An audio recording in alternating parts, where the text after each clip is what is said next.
হাজীগণ, আসসালামু আলাইকুম। আমি তারেক রহমান বলছিলাম। আজকে আমাদের যে হজ ফ্লাইটটি যাচ্ছে, এই হজ ফ্লাইটটিতে প্রথম হজ ফ্লাইট যাচ্ছে এই হজে, এবং আপনারা সেই ফ্লাইটে যাচ্ছেন। আজকে আমি আপনাদের সাথে দেখা করতে এসেছি, সেজন্য এই যে দেখা করার সুযোগ পেয়েছি, সেজন্য আমি আল্লাহর দরবারে শুকরিয়া আদায় করব। আপনারা প্রত্যেকেই আল্লাহর মেহমান।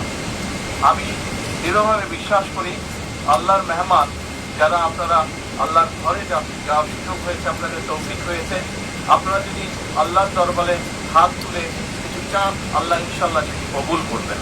আপনাদের কাছে আমার বিনীত অনুরোধ থাকবে, আপনারা এই বাংলাদেশের নাগরিক হিসেবে, বাংলাদেশের সন্তান হিসেবে হজে যাচ্ছেন, দয়া করে দেশ এবং দেশের মানুষের জন্য দয়া করবেন, দোয়া করবেন, যাতে করে আল্লাহ আমাদেরকে তৌফিক দেন, যাতে আল্লাহ আমাদের উপরে রহমত নাজিল করেন, যাতে আল্লাহ আমাদেরকে সাহায্য করেন।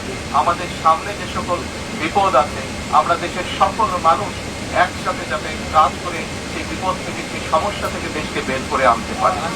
দয়া করে আল্লাহর দরবারে হাত তুলে দোয়া করবেন, আমরা দেশের মানুষ সকলে যাতে শান্তিতে এই দেশে বাস করতে পারি।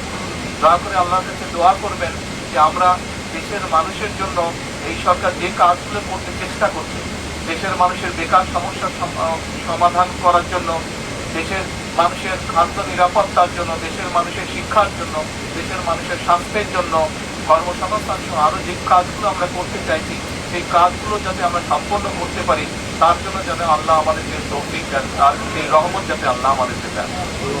আর আপনারা হজে যাচ্ছেন, আমরা চেষ্টা করেছি সরকারের পক্ষ থেকে যদি কোনো ত্রুটি থাকে সেটিকে ঠিক করার জন্য। এই হজ ব্যবস্থা এই বছর যেটা হয়েছে, এটা অধিকাংশ কাজগুলোই আমরা সরকার গঠন করার আগেই সম্পূর্ণ মোটামুটিভাবে হয়ে গিয়েছিল। আমাদের খুব কিছু করার সুযোগ ছিল না, তারপরে আমরা যতটুকু করতে পেরেছি, আমরা কিছু কিছু ছোট ছোট কিছু কাজ করার সুযোগ ছিল, সেগুলো আমরা করার চেষ্টা করেছি। তার মধ্যে একটু একটা বড় কাজ আছে, আমরা চেষ্টা করছি 12,000 টাকা পর্যন্ত টিকিটের যে ভ্যালুটা আছে, 12,000 টাকা পর্যন্ত আমরা কমানোর চেষ্টা করছি। ইনশাল্লাহ আমাদের চেষ্টা থাকবে যে আগামী বছর আমরা যাতে আরো খরচটা কমাতে পারি, যাতে আগামী বছর হয়তো আপনাদের কাছে থেকেও কেউ যাবেন, আরো অনেক হাজ যাবেন, তাদেরকে যাতে আরো কম খরচে আমরা হজে পাঠানোর ব্যবস্থা করতে পারি। সেই তৌফিকও যাতে আল্লাহ আমাদেরকে দেন, সেই রহমতও যাতে দেন আল্লাহ, দয়া করে সেটির জন্য দোয়া করবেন। আপনাদের কাছে আমরা দোয়া চাইলাম দেশের জন্য, দেশের মানুষের জন্য। আমি নিজেও আমার জন্য দোয়া চাইছি, যাতে আল্লাহ আমাকে যে দায়িত্ব দিয়েছেন, সেই দায়িত্ব যাতে আমি মানুষের প্রত্যাশা মধ্যে পূরণ করতে পারি। আমরা যদি দেশের মানুষের জন্য আল্লাহর দরবারে হাত তুলেন, ইনশাআল্লাহ আল্লাহ সেই দোয়া কবুল করবেন, কারণ আপনারা আল্লাহর মেহমান।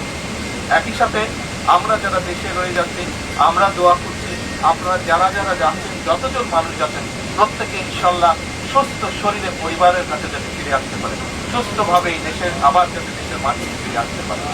পরিশেষে আবারও আপনাদের দোয়া চেয়ে আমার এই আপনাদের কাছে বিদায় নেই। আসসালামু আলাইকুম।